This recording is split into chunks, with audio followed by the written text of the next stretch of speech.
I sat in my biggest fear.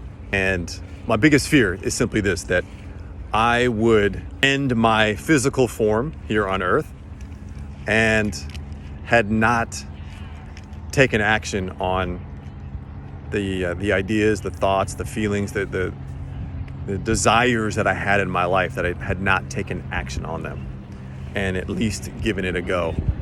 And so that's been in a couple forms. I originally thought that being an entrepreneur, I got into entrepreneurship primarily because it was the one thing that felt like sports to me.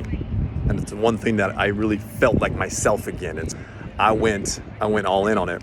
Now, what I know is for years, I'm talking years, I sat behind a keyboard and watched others from the sideline, right? The keyboard was the sideline. Watch others in the game, delivering their message, sharing their story, writing their books, speaking on big stages, developing businesses that they were passionate about. And I would just sit there and go, and just smoke coming out of my ears, a pain in my heart because I was not taking action on it. I was so I was so full of imposter syndrome. Who the hell's gonna listen to me? What do I have to share? Why would anyone pay attention to me? I'm not good enough. I'm not experienced enough. I don't have enough pain in my life. On and on and on. Meanwhile, I'm developing a bunch of pain. I'm going through a lot of hardships. I'm learning a lot. I'm getting better. I'm crafting unique messages, and yet I sat on the sideline. And yet, here's the thing. As a former athlete, there was no sport I ever went into in my life where I joined a team and said, I'm here just to sit on the sideline. And yet here I was in way past my athletic days, sitting on the sideline. And resentment just built up. And what I would do was I would go to my alibis. This is how it works. See, I was taught very early on to develop alibis, and I actually call it the athlete alibi.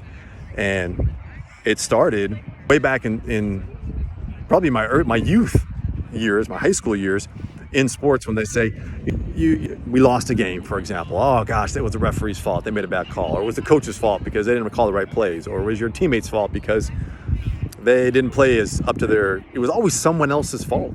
There was always some other reason, some other way to justify why I wasn't successful on the scoreboard. And I carried that over. Meanwhile, here I am sitting on the sidelines behind the keyboard, watching everyone else be successful and going to the alibi. I just don't have the money to do that. That takes a lot of marketing money. That takes whatever. Or gosh, I don't have the skill set, or I don't have the experience, blah, blah, blah, blah. Just alibi after alibi. They were able to be successful because they knew this person. It's all bullshit. It's all stories. It's just our own ego trying to protect us from feeling what is real. I lied to myself for a long time, constantly lying to myself. And what that did was, and here's a key factor, and I'll end with this. By me lying to myself, I was lying about what I really wanted in my life. A prime example, when I first heard about this, this was probably 2000, 04, 05, 03, early 2000s, vision boarding. People came up with this idea about vision boards. I had never done a vision board before. It's the first time I heard about it. I created a vision board. Guess what was on my vision board? Nice cars, this house overlooking the ocean, all just external things, scoreboard related things. I was not in that vision board. There was not a picture of me. There was nothing related to me in that visioning process. It was all external stuff. And I was lying about what I really wanted. I don't really want that shit. I want to be able to come out to this beautiful park overlooking the city of Seattle on a nice, gorgeous day, have the freedom to come out here and jump on a video and chat with you all. Have a meditation. All these people are. I had a meditation here just prior to it where I just sat, a little meditation and connected to source, which is part of the process. You've got to connect to source. If you're a business person, if you're a high achiever and spending time to connect to source, you're missing out on illuminating your path. The alibis, we got to get rid of them. The lies we're telling ourselves, got to get rid of them. It's not easy. It's tough work. It's having to break up or torch the old torch. I love it. I can use it every aspect of what I'm doing. Torch the old version of yourself. Not tomorrow, not in a couple days.